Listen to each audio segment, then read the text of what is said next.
Bonjour à tous, dans cette vidéo, nous allons parler des classes internes. Donc une classe interne, c'est une classe définie à l'intérieur d'une autre classe appelée classe externe. Par exemple, c'est comme les boucles imbriquées. Donc ici, nous pouvons avoir des classes à l'intérieur d'autres classes. Et cela est utile si une classe interne doit avoir une portée limitée. Une des raisons pour lesquelles nous utilisons des classes internes est parce que cela aide les classes des groupes qui vont ensemble. Et c'est extrêmement utile pour les auditeurs et pour gérer des événements spécifiques. Nous avons une classe principale ici.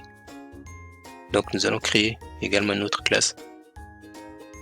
Donc je vais cliquer sur mon dossier source et puis nouvelle classe. Et appelons cette classe extérieure. Puis dans notre classe extérieure, nous allons créer une autre classe et nous allons l'appeler intérieur.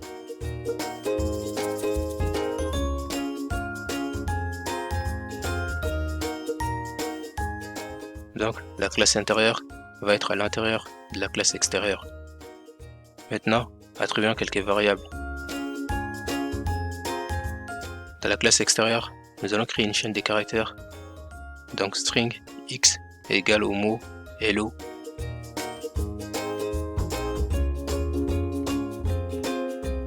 Et nous allons également créer une variable dans notre classe intérieure. Donc ce sera string y est égal à world. Maintenant, revenons à notre classe main pour instancier nos classes. Donc extérieur, et nous allons l'appeler cette instance X qui est égal à new extérieur. Donc nous avons une instance de notre classe extérieure et nous allons également instancier notre classe intérieure. Et pour faire ça, nous devons d'abord taper les noms de la classe extérieure qui agit comme conteneur. Donc nous allons taper extérieur puis les noms de la classe intérieure. Et nous allons l'appeler cette instance in égale, puis taper les noms de l'instance de la classe externe. Donc ext.neo intérieur.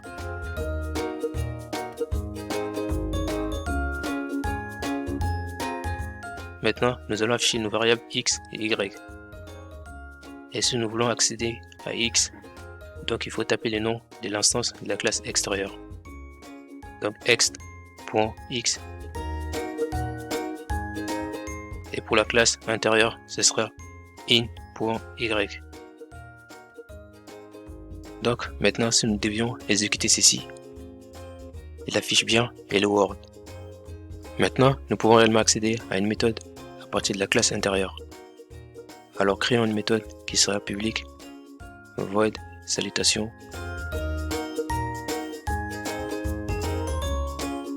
Ce que nous allons faire ici est d'aller dans notre classe main et de prendre notre système.out et les déplacer dans notre méthode. Ce sera juste x et y. Et cette fois, nous devons appeler notre méthode qui est dans la classe intérieure. Donc, in.les noms de notre méthode. Et maintenant, si nous devions exécuter notre code, nous pouvons maintenant accéder à une méthode qui est à l'intérieur de notre classe intérieure. C'était tout pour cette vidéo. Dans la prochaine vidéo, nous allons parler de la classe anonyme, qui est la suite de la classe interne. Allez, je vous dis à la prochaine.